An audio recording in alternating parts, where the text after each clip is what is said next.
Oke, ini sudah kita mulai. Materi kali ini kita akan bahas tentang linear diskriminan analisis atau analisis diskriminan. Ada teori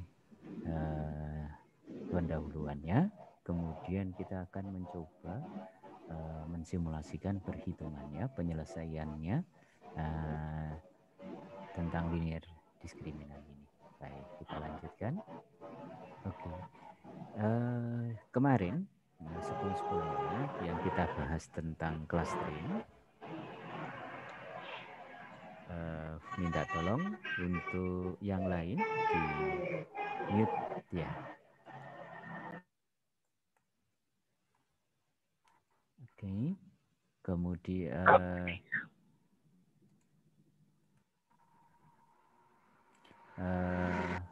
ini ya. Di clustering biasanya kan kita ingin membuat cluster yang sempurna seperti ini, yang terpisah ya, yang terpisah satu cluster dengan cluster yang lain. Ya, kalau pendekatan fuzzy kan karena realitanya memang cluster itu kadang-kadang overlap atau saling bertumpuk. Ya, tetapi kita ingin berusaha supaya bisa terbagi sempurna seperti ini. Nah, kadang-kadang untuk memudahkan, kita membuat metode bagaimana caranya data objek ini yang kalau kita gambarkan di sini berarti dia menggunakan dua atribut, yaitu atribut ke kanan X dan atribut ke atas Z atau X1, X2. Nah, dia membentuk di area di sini. Bagaimana caranya ini kita kembalikan menjadi satu nilai. Apakah ke bawah, ke X-nya, ataukah ke samping, ke Y-nya. Supaya kita tinggal membuat satu garis sederhana saja, seret gitu. Di bawah garis itu ya kelompok A, di atas garis itu ya kelompok berikutnya. Ya. Nah, tetapi kalau kita memapkan, kita ambil X-nya saja, ternyata ini overlap. Ada bagian yang di sini itu masuk ke kelompok kedua, bagian yang di sini kelompok pertama, tapi ada bagian sini yang overlap. Adakah caranya supaya tidak ada yang overlap? Ya. Ternyata secara teori seperti ini. Bagaimana kalau kita mapping ke sini, sumbunya diputar? Ya, sumbunya yang diputar datanya tetap. Ini sumbu baru, sumbu lama. Nanti kalau ini di mapkan ke sini, nilai-nilainya ini terpisah secara sempurna. Sehingga tinggal ada satu garis di sini. Satu garis yang pemisah ini. Kalau di bawah garis itu berarti kelompok yang hijau, di atas garis itu berarti kelompok yang biru. Nah, bagaimana caranya ini secara caranya? Nah, didekati dengan cara matematis seperti ini. Pinginnya kan ini kita mapkan dalam satu garis saja. Data ini kita bisa diwakili data mu ini adalah jarak rata-rata dari data. Sedangkan mu ini adalah rata-rata rata-rata data ternormalisasi. S di sini adalah jarak terpanjang antara data terkecil sampai data terbesar. S di sini yang untuk data yang ungu. Nah, bagaimana caranya supaya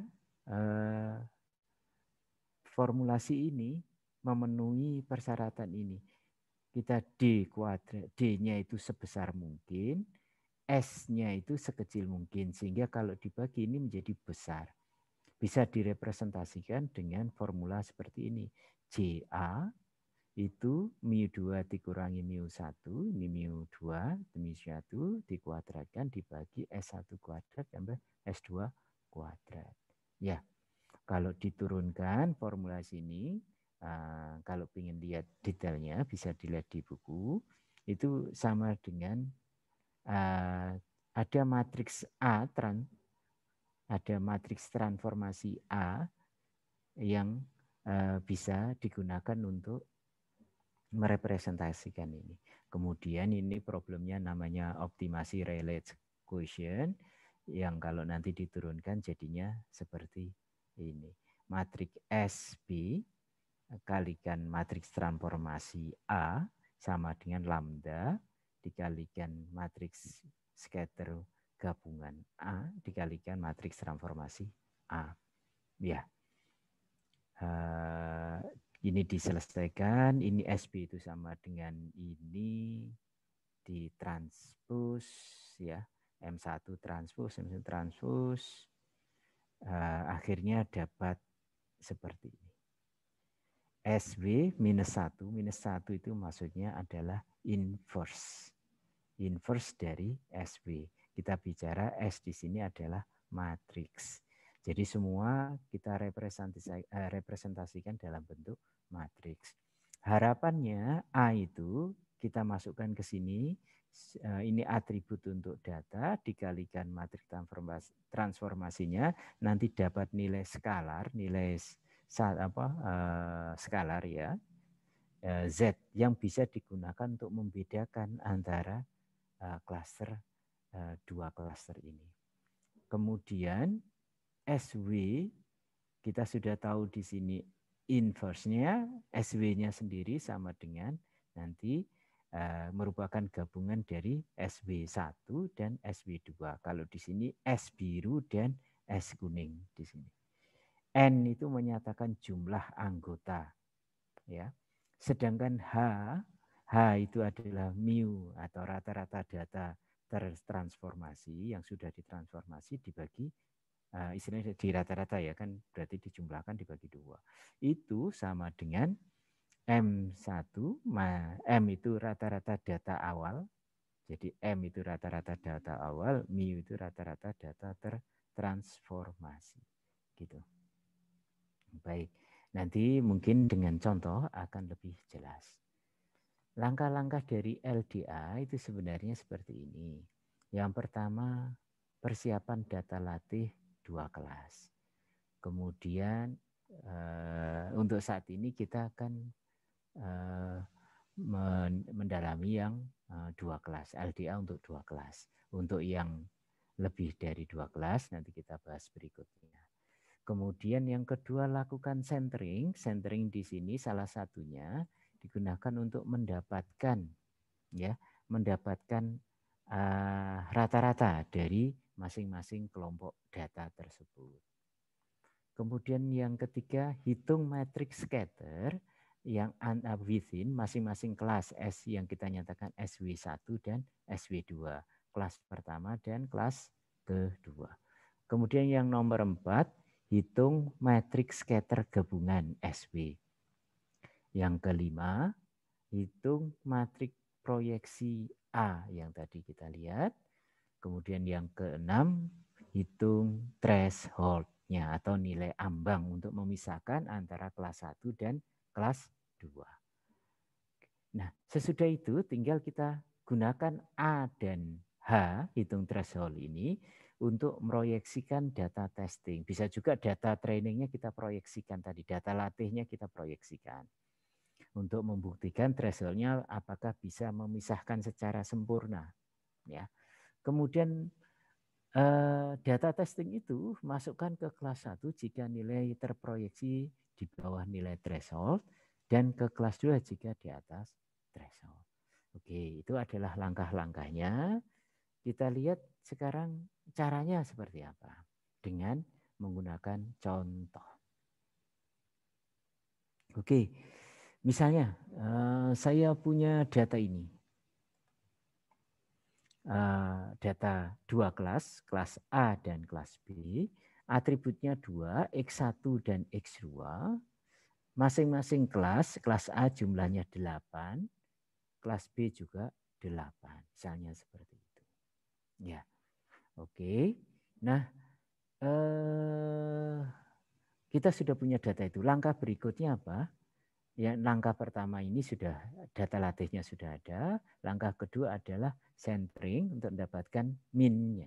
Centering itu sebenarnya mendapatkan min, kemudian memindah ini ke tempat baru dengan mengurangkan dengan min-nya.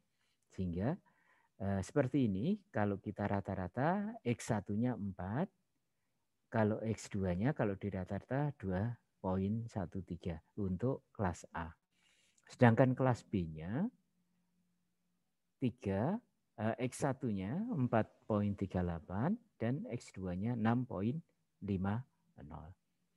Kalau untuk mensenterkan, ini kita bisa senterkan, bisa tidak. Jadi ini nanti dikurangi dengan data pertama misalnya, X1-nya dikurangi dengan min X1. X2-nya dikurangi dengan min X2. Dan seterusnya dari mulai 1 sampai 8. Nanti kita punya data baru, data yang sudah di center atau di center itu apa maksudnya? Datanya itu akan di sekitar rata-rata, maksudnya itu.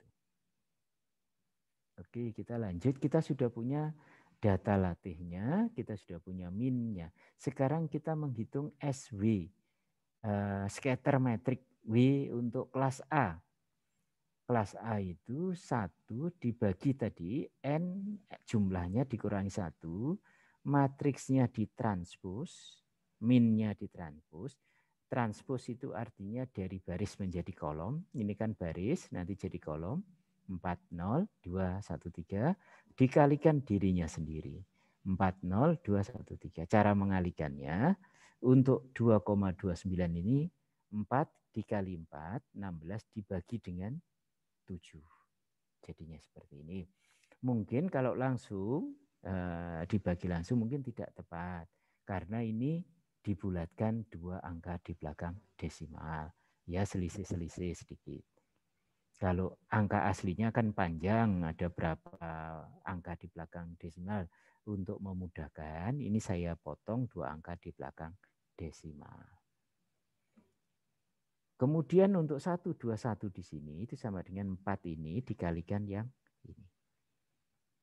Untuk 121 yang di sini sama dengan 213 ini dikalikan yang 4 ini. Yang 0,65 2,13 dikalikan 2,13. Nanti dibagi dengan ini 7 berarti ya. Oke, hasilnya SWA seperti ini. SWB dengan cara yang sama 4,386,50 ini ditranspos menjadi kolom dikalikan dirinya sendiri. Perkalian matrik. Di aljabar linear dan matrik tentu sudah dibahas masalah perkalian matrik ini. Artinya kolom dari matrik pertama harus sama dengan baris matrik kedua. Itu istilahnya perkalian matrik gitu ya.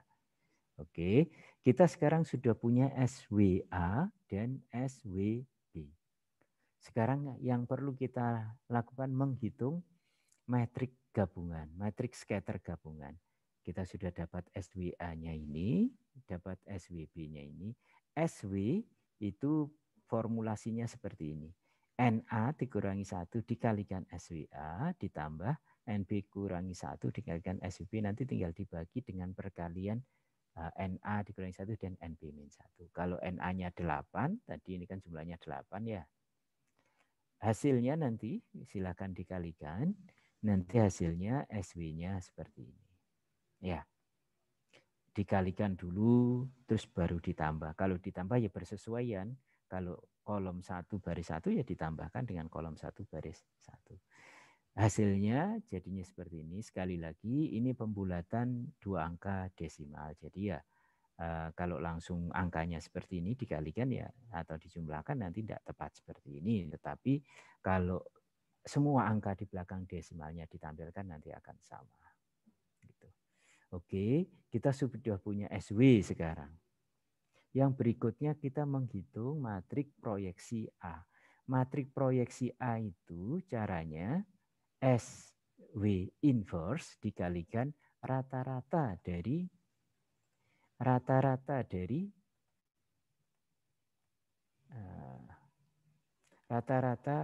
rata-rata masing-masing ya selisihnya. Nah, kita sudah punya SW di sini 0,72, 0,75, 0,75, 0,95. Bagaimana cara menghitung matrik inverse-nya? Kalau di sini sudah dapat. Caranya menggunakan matrik fungsi matrik inverse di Excel. Saya contohkan. Nah, sebentar saya share Excel-nya.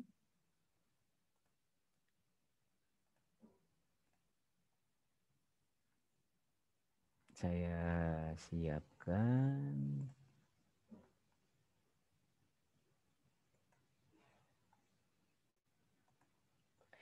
Oke.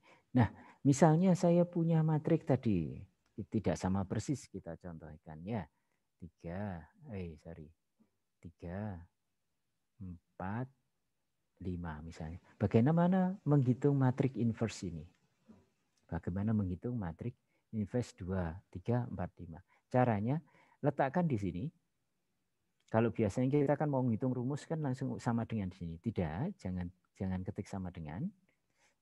Letakkan aja dulu di sini. Kemudian kita pilih tombol fungsi insert function ini. Kita pilih matrik inverse, min inverse ini, ya. Next, yang di inverse kita blok. Ini. Oke, sudah. Oke. Nah, kita sudah dapat matrik inverse-nya. Ya. Ya. Kita sudah dapat matrik inverse-nya. Atau saya ulangi lagi misalnya contoh yang lain 10, 15, 13, 12 misalnya. Bagaimana? Sama, kita letakkan di sini kemudian fungsi, kemudian kita pilih min inverse, matrik inverse, kemudian kita pilih yang mau di bagian ini. Tinggal kita oke.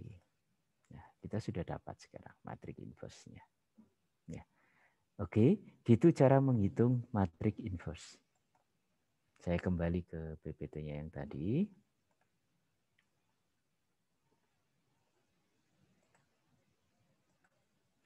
Nah, sudah dapat, SW min 1-nya sudah dapat. A-nya adalah SW inverse, ini 8, dikalikan dengan M2 dikurangi M1. M2 4,0, 2,13, 4,38, 6,5. X-nya 4,38 dikurangi 4, 6,50 dikurangi 213. Dapatnya ini. Kemudian kalau dikalikan dapatnya A-nya itu min 25,30, 24,57. Ya. Oke, kita sudah dapat A-nya sekarang. H, threshold-nya. Threshold-nya itu di formulasi yang terakhir setengah dari jumlah masing-masing ditranspos dikalikan dengan matrik A. Transpos dibalik gini, kalau perkalian matrik ini sebenarnya mengikuti ya.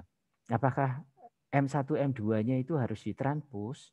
Tergantung M1 M2 kita nyusunnya bagaimana. Kalau nyusunnya baris ya, kalau nyusunnya baris ya tidak perlu karena A-nya ini kan 2 kali 1, kalau 2 baris kolom 1, sedangkan M1 M2-nya harusnya 1 kali 2 karena hanya ini nilainya skalar, 1 dimensi. Ya, jadi ini 1 kali 2, 2 kali 1 dapatnya nanti 1 kali 1. Ya. Oke. Hasilnya seperti ini, kemudian dikalikan ternyata hasilnya 0,000 berapa gitu ya, dibulatkan di 2 angka di belakang koma sudah 0. Ya ini kan pasti orang ini masa dikalikan bisa 0, ya bisa aja. Kalau ininya negatif, ini kan ada tanda minus, ini positif, terus nanti ada pembagiannya dengan 2 gitu. Baik, berarti A-nya sudah dapat, H-nya sudah dapat. Ya, hanya. Nah, ini kita aplikasikan terhadap data yang tadi. Kalau untuk data pertama, berarti kan fungsinya tadi apa? Z sama dengan XA. Berarti ini, data ini dikalikan dengan A. 2 dikalikan minus 25. ditambah 1 kali 24,57. Dapatnya minus 26,04. Semuanya sama seperti itu. Begitu juga dengan yang B. 34 di sini berarti 3 dikalikan minus 25,30 ditambah 4 kali 24,57 dapatnya 22,37. Kalau pemisahnya H sama dengan 0 berarti semua kalau hasil nilai proyeksinya ini di bawah 0 kurang dari H dia akan masuk ke kelas A, tetapi kalau lebih dari 0 dia akan masuk ke kelas B. Itu. Ini proyeksi data latih. Sekarang uji coba. Hanya 0, A-nya 25,3, P-nya misalnya bahwa P saya punya database 9,10 dan Q-nya 10,5. Apakah benar P akan masuk ke kelas B dan Q akan masuk ke kelas A? Kita masukkan datanya. Ini dibalik ya sebenarnya 9 kali ya. Kan matriknya X-nya dulu 9 kali minus 25,30 ditambah 10 kali 24,57 hasilnya 18. 18 itu lebih dari H, lebih dari 0 berarti dia masuk ke kelas B. Untuk Q begitu dikalikan dan dijumlah hasilnya negatif. Negatif itu di bawah, kurang dari H, artinya dia di bawah H sehingga dia masuk ke kelas A. Jadi seperti itu caranya. Oke, terima kasih. Apakah ada pertanyaan?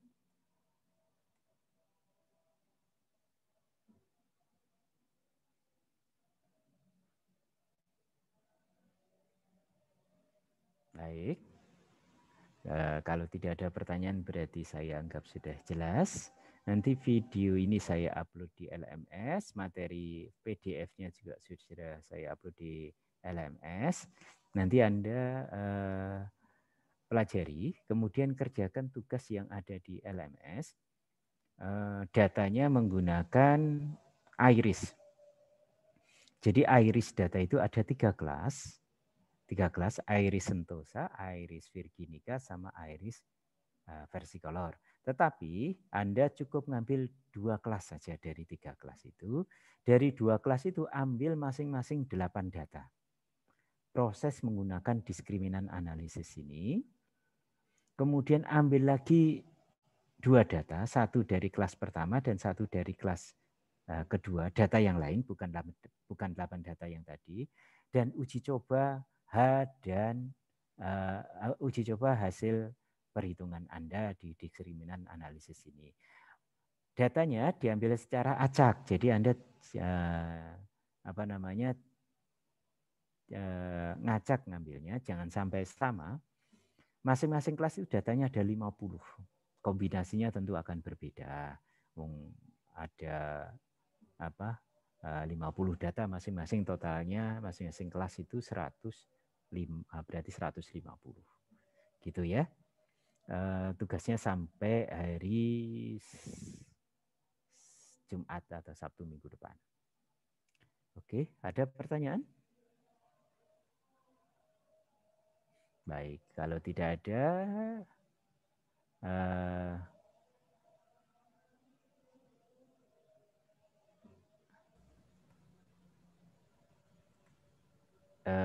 kalau tidak ada materi yang sudah saya sampaikan, silakan dipelajari, ya, silakan dipelajari. Kemudian jika ada pertanyaan, silakan dikirimkan di Telegram untuk lebih lanjut. Jadi untuk materi online ini saya cukup, dilanjutkan di Telegram. Baik, kita tutup online kita ini dengan bacaan Al-Fatihah. Al-Fatihah.